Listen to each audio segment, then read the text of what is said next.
Previously on Homesteady.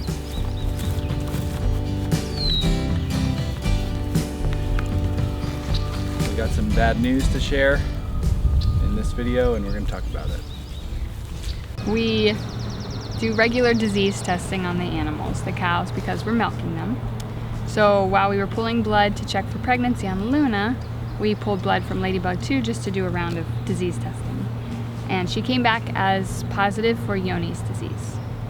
There's no cure for Johne's. There's a 10 to 15% survival rate. And they are contagious to other animals, to other ruminants. in this shock, trying to gather some information, we called up our favorite cow vet, Cody Creelman. He did offer one small bit of hope that we are clinging to right now. The blood test is inaccurate, so it's not 100%. Even though she's a positive, that's not 100% sure that it is, in fact, positive. So we're doing a fecal culture. We'll see if the bacterium is in there. That takes about 4 to 6 weeks to get the results back. So until then, we're going to have her here. For the next 6 weeks, we're waiting on testing. This could all be just a big scary thing that turns out to be not as bad as it seems. Or totally fine, actually, it could be. Or it could drastically alter our plans that we've had for all the cows on the property.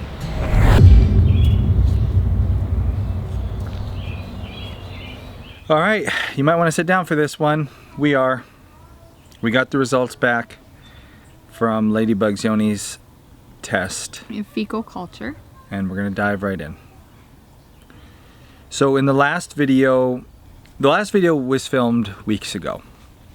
And we sat on that video for a while. We didn't want to make our audience go through the same wait we did to find out what was going on here. It's kind of, yeah, I thought that would be kind of cruel. So we just sat on that video until we got this result back. And now we have the results, and we've also had a few phone calls that have helped us come to the decision that we've made. Let's start with a brief recap. We took blood from Ladybug and Luna. Oh man, was it how many weeks ago? Yeah, it was probably six weeks ago. Yeah, about 6 weeks ago. Just routine disease testing. I was during the camel train. Right. We had a positive come back for Ladybug for Johne's disease. Johnes, for anyone who wants to look it up. Johne's is, it basically causes them to not be able to absorb nutrients from their food. So while they'll be eating, they'll have good appetite, they'll be wasting away. And because we didn't know much about it, right away we called our favorite cow vet, Cody Creelman. And the first phone call we had with Cody, we did not record. It was just us dealing with this and trying to learn some things. I called Cody back. So Cody, let's dive right into the report. What do you think? Well, so we got the PCR test back, and we have a whole discussion we went into, and you're going to be able to see that entire discussion soon. We'll put it out on the channel. But today we're going to include little snippets from that just so Cody can explain some of the things that he knows a lot more about than we do. Up until this point, we had assumed we had a disease-free herd, not because we live in La La Land, but because we purchased our only first cow from what claimed to be a disease-free herd. They had the testing, they were disease-free. And we had a closed herd, so we never brought another cow onto our property. We did AI. So we called Cody, and he suggested before we make any decisions, do this second test. The first test was a ELISA test, which there was room for error. He said do the fecal culture. So without releasing the video, because we didn't want you to have to wait weeks and weeks, we decided let's do the fecal culture. We sat on the video, we sat on the tape. Well, we've got our fecal culture results back. And she is positive for Johne's.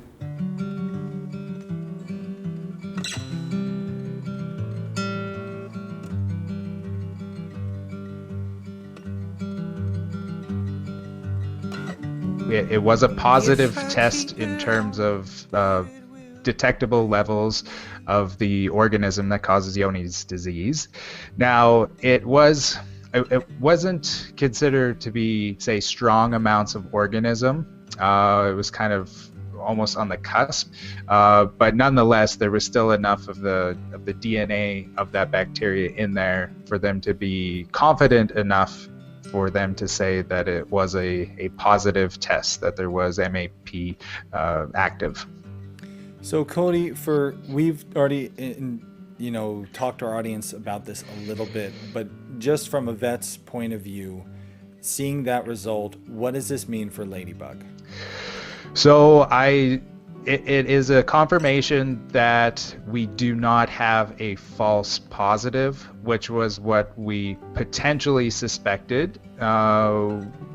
Not highly likely, but that was just one of the reasons why we went to the second stage of testing, is just to be sure, to be definitive that there wasn't a false positive, because based off of the first testing, there can be other similar bacteria that can cause a spike in the antibodies that the first test looks for, the ELISA test. But having that test result plus this test result rules out that there was a false positive, and that it is a true positive that exists. So she does have this bacteria. Johne's is 90% mortality rate in cows. Yes, and even if it doesn't kill them, they will be carriers of it. It's something that affects cows mostly when they're very young.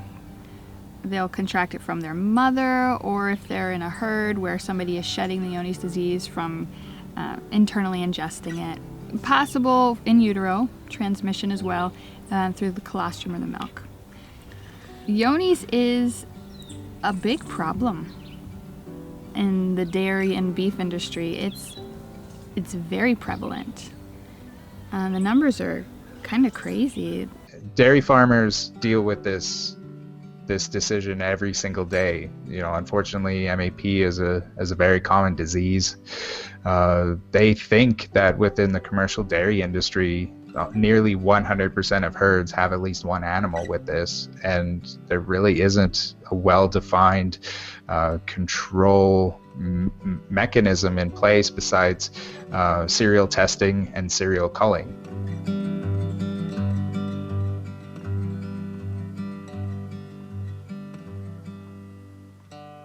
The first thing I wanted to know was this our fault? That's the first thing I wanted to know, because did we make a mistake? We worked really hard to have a disease-free herd. This came as a shock to us, and Cody assured us it was not. The fact that Ladybug has this, was that our fault? Absolutely not your fault in this situation. This would have been something that she would have caught right when she was born, or even, like I said, before she was born. We did everything reasonably one could do to start a disease-free herd, and nothing we would have done could have caused Johne's to be transferred to Ladybug. Right. Even though wildlife can carry it, so deer can carry it, older cows can contract it, but it's very unusual for it to happen like that. So now, that means Ladybug probably got it as a calf. Okay, so she was at a farm. She was born at a farm, registered Jersey. Then she was purchased by another farm where she was used as a breeder. They bred her once, got one calf from her, bred her again. That's when we purchased her first. And they did the breeding that resulted right. in Luna. Yeah, so we bought her bred, she was bred, she had Luna. We did the legwork.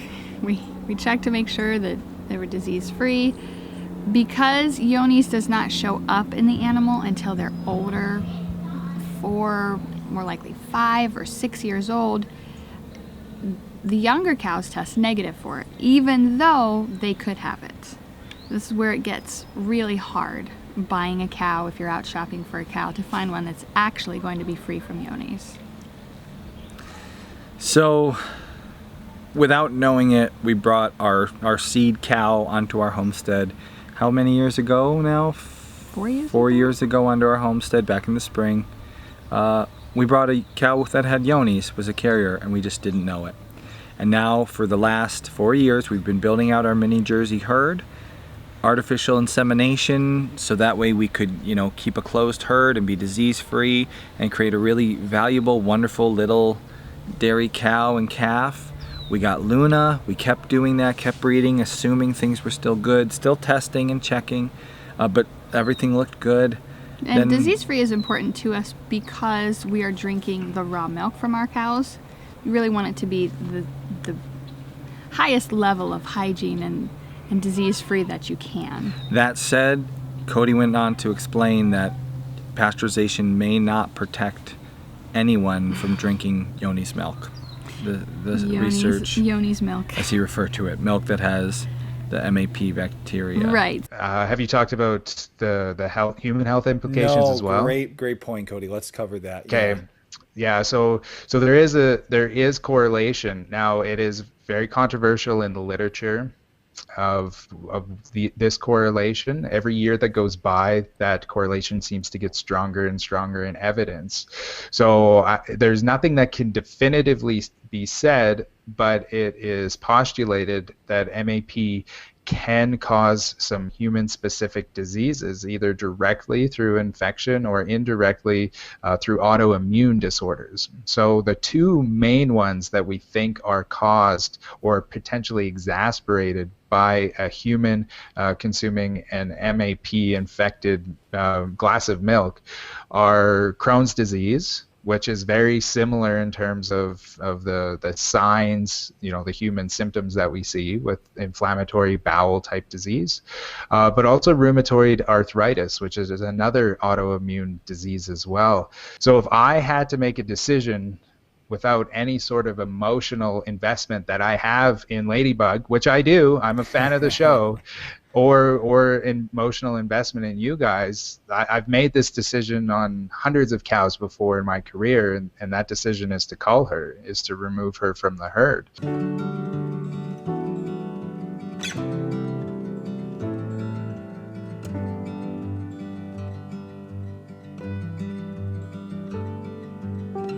Because you still have a lot of worry in terms of the milk that your family is going to be consuming. We can even talk about pasteurization. It's not even clear if pasteurization truly mitigates the risk in terms of human consumption. Some literature would show that there's a heat-resistant strain of MAP that exists that may not respond what we think it should respond during the pasteurization technique. And especially if you're drinking raw milk, then, which I love raw milk, the risk to me could be just, it's just too high. It's just too many things for me to worry about as a father to consider, just bearing down and consuming that milk. Now we have these and these calves. We had honeybee and grasshopper this year, and the idea was eventually to start selling calves and cows kind of as pairs. And this year we had a deposit on grasshopper, which is what, part of our standardized process of selling a cow is get the testing to show we're good. And we had a deposit already on grasshopper. Then this first test came back, we halted all the potential sales. And now with this secondary test showing positive, we have decided we will not be selling right now any cows or calves. The reason for that is the calves are probably infected as well. There's no way to know that until they're older. It'll show up in an older cow after stress. So say Ladybug calved this time and that's a stress on her body. She started shedding the bacterium, the MAP bacterium. That means she would have been shedding it to her calf and also Luna's calf, because Luna's calf was also nursing off of Ladybug. Now Cody went on to explain that it can be transferred even in utero. The most susceptible would be any young stock, and this disease can infect primarily ruminants, so other cattle, but also sheep and goats and deer if it can pass in the wildlife as well. But the most worrisome is any new baby calves born, because those calves can get infected in utero, so that bacteria can actually pass and infect babies in their mom before they're even born. Those calves can get infected, which is most common, from fecal contamination when they're just living their life next to mom who's shedding high levels of bacteria. And then there can also be the MAP bacteria in the colostrum and in the milk as well. That means there is a small percent, although Cody felt it was small, that even Luna would have this. The nice thing is we will know with Luna within the next year or two. Because she is getting older, we'll be able to test her, and it will show. If it's there, it will show up. It will show up. So we will not sell cows or calves right now, because we will be selling them to people who are feeding their kids like we do, families, and we would not want our family drinking Yoni's milk, and we wouldn't feel right selling a cow or a calf to another family to do that. The only purpose for these cow calves is that, really. I mean, that's why we've bred them. And so now we couldn't do that. No, and it's just, for me, it doesn't seem like a wise thing to do, to let a cow or a calf that you know is probably infected go and infect some other place, because they're shedding this bacterium into your soil. So for a few years, it stays in your soil. So in your pastures, in your paddocks. It can spread to other animals, other ruminants. Well, sheep can get it, goats can get deer on your property. So we have her tucked away in a back corner, in an area we don't use and we won't be using now for years.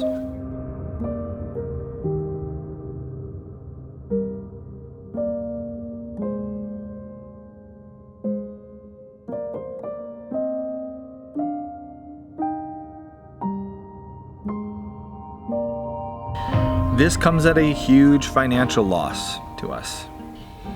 Mini jerseys, calves, and cows are very valuable. Right now they're selling you can get a calf for $2,000, $3,000, $4,000 you can get for a calf. The really small mini ones can fetch even more than that. And a cow and milk, more than that. Selling cow-calf pairs would have been a really nice way to make our homestead profitable. But it's one of those decisions that we're just not willing to. You got to make. We feel like you have to make the right decision, which is to not spread this disease to other farms. Even though all these other cows would pass the test right now, Luna and the two calves would be tested and disease-free. We know that there's a chance they might have it. So, end of story. Now let's talk about the worst part of this, the hardest part of this decision. What to do with our cows.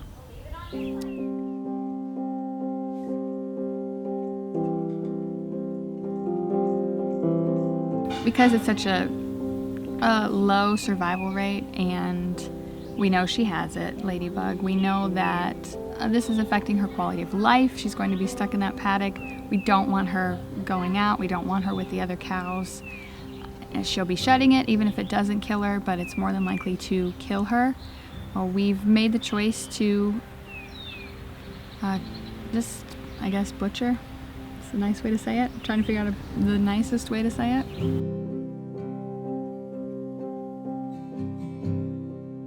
Kill her. Kill her. Put her to kill sleep. her. Put her to sleep. We're not putting her to sleep. I mean, it's sleep forever. Yeah. It is a really hard decision, and talking to Cody really helped us see clearly what the right decision is, because it's tempting to make the emotional decision of. So it's Cody's fault. No, it's tempting to make the emotional decision, which is, just retire her, give her a chance. Maybe she'll be that 10% cow that makes it. Let her live off her life in a corner pasture somewhere. But it's too dangerous to let that disease spread. Now, yeah, that is an option. I knew of one woman she had a very valuable cow.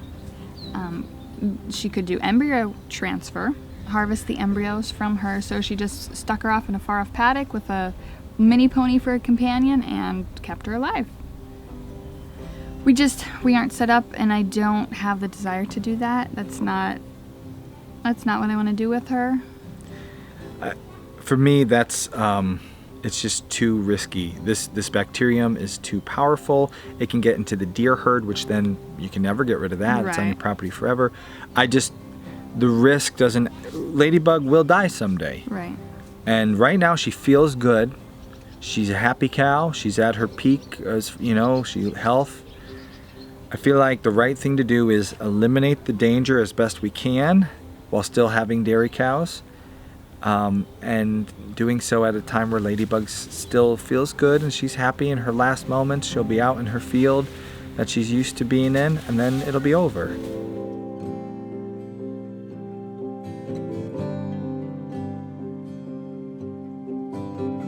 And it's not an easy decision. I think because you'll be the one making the kill, doing the kill. I think that's weighing on you. Oh yeah, pretty heavily. I can't. Other night I was up at 3 a.m. just laying in bed thinking about like, okay, I have to shoot Ladybug. I'm a hunter. I'm a farmer. I've processed lots of my own animals. I've raised lots of my own animals. This is very, very different. Ladybug's as close to a pet as a farm animal could be. Yeah, there's that line we always talk about where it's livestock, but it's still something that's providing you and your family with a wonderful thing that you work with so closely. You have this really nice working relationship, especially if they're a nice, easy, personable cow. Yeah. Which she is. And maybe some of you are just like, but like, you don't have to. You can put her in the corner and like, all right, if she spreads it to the deer herd, big deal. Cody really helped with this part of the decision because he really brought out like, there's a danger to our family here. Research is showing a correlation between the MAP bacteria and diseases that people get. Yeah, and it's not, maybe it's because these people have a genetic predisposition to it that the MAP kind of triggers it. So it's very, they don't know what's going on with it. So, we're not going to risk the health of our family. To prolong. I feel like in very few farms is there a place for a diseased cow. Yeah. And we're no exception to that. We just don't have the setup, or the desire to keep her around knowing that she's Yoni's positive. If your beloved dog got rabies, right? I mean, we all know how this ends. We've all seen the movie. You got to put that dog down. It's dangerous. You can't, just because you love that dog doesn't mean, well, I'll put him in a crate in the corner and he'll be okay. At least he won't be dead. That brought up another question. One that we actually were asked for an Ask Homesteady last year. It's so weird. Whether if we had to kill Ladybug one day for a reason, a broken leg or whatever, would we utilize her for meat? The answer is yes. We are going to, for the first time ever, process a beef here on our homestead. Yeah, which is overwhelming for me. I've butchered many deer. I've butchered a couple pigs, hundreds of chickens. Not even just the idea of having to shoot Ladybug, but also process that much. A cow is different than a deer. Yeah, it's the biggest thing you could process on your average homestead, I'd say. Beef. And unfortunately, it's the worst time of year where we're located. July. I mean, it'll be days from July. It's summer. I think it's summer soon, today sometime. A lot of people, like if you're gonna butcher on farm, you wait till the fall when the temperatures are cool. You're looking for that 40 degrees. Even a little warmer is not a bad thing because it'll still cool the carcass. This is the worst time of year to do this.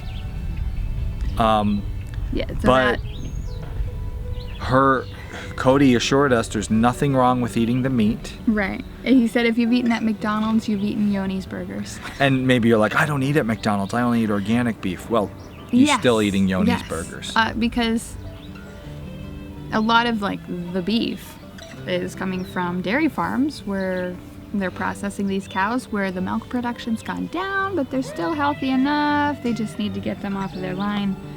That's probably yonis they have. And it's not just dairy farms, it's in beef, beef yeah. too. Yeah, that's Cody what I'm said same thing. It's So if you're everywhere buying, and you're eating unless you have a disease-free herd of cows on your property and you're eating their meat, you're getting Yoni's meat. But the bacteria is only in the feces. So as long as the fecal matter isn't getting into your meat, it's okay. You don't have to worry about it. It's the milk where it's more likely to get into the milk because you're milking, the nature of milking. So now we have this giant mountain in front of us. We have to figure out where, how, when is this all happening? And we have to do it soon because every day that goes by, the bacteria spreads more. Every day that goes by, she starts getting closer to wasting away. And we feel like the best way to honor her is to, her death is to use her. And I was going online doing some reading, and I read a lot of people who talk about even when they had to put down a horse, they regretted not using it for dog food. It's when there's this enormous amount of a product, it just seems a shame to just throw it away. If it's a dog, how much meat are you losing? But a cow is hundreds of pounds of meat. And she's been feeding our family since we brought her on the farm. That's been Ladybug's role, is to feed our family. She's done a great job at that. She's made some beautiful little calves. She's changed our life so much. We're so grateful to her for that. We have our baby boy who can't have beef from the supermarket. For us, it just feels like the best use. It's going to be hard to figure out. We wanted to have a little climate-controlled meat hanging area, butcher facility on the homestead for years. It's been a goal, but it wasn't going to be anytime soon. Yeah, because we weren't expecting it. And this is what we keep telling each other, like, take her to a processing place. Oh, man. But everything's booked. The county fair was canceled, so there's a lot of people scrambling for processors, for places to hang their meat. And when we bought Ladybug, she's blind in one eye.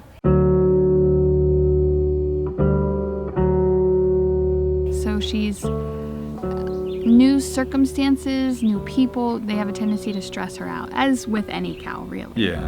So from the beginning, I always thought if we had to make the final call at some point, I want it to be someplace she's familiar with people she knows. So it was important to me that we're able to kill her on the farm, where she's comfortable and she's not stressed out and she's not afraid. Shaking hours have settled down, down, down, down, down. To all the help that you need. Yeah, which is why it's gonna lie on my shoulders to be the one who does it. And yeah, I'm having trouble sleeping at night thinking about this. This is the hardest farming related thing we've gone through. Farming, homesteading farming thing, this is the hardest one. We've had worse with our, things with our family and kids, but like when it comes to the homesteading life, this is the hardest situation we've ever faced. And you're gonna see over the next few series of videos, like how don't go anywhere. Don't go anywhere. Go to a disease-free farm where they're not killing their cows. Settle down, settle down for the night. I think that's enough, right? Stay tuned. I'm gonna release that interview with Cody. You'll be able to get all your Yoni's questions answered. He talks about what you can do to avoid winding up in our shoes. Spoiler alert, not hard. much. It's really, really, I mean, we thought we did everything right, and Cody said there was only one little thing we could have done different, and there's a chance it wouldn't have mattered. So, but stay tuned for that interview. That will come out soon. And as always, if you have any questions, leave them in the comments with the hashtag #AskHomesteady. We'll probably do, when this is all over, we'll probably do like a whole Ask Homesteady just on like Ladybug, the ending of this. And as far as the future goes with the other cows, that's a discussion for another video when we've made more of those decisions. Right now, none of them are a risk. None of them are shedding. Luna's been tested. She tested negative. So right now there's no risk from the other cows, so we don't have to make any more rush decisions. Just this one.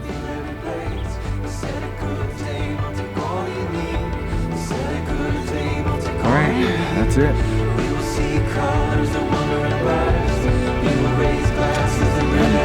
I can throw this chair away.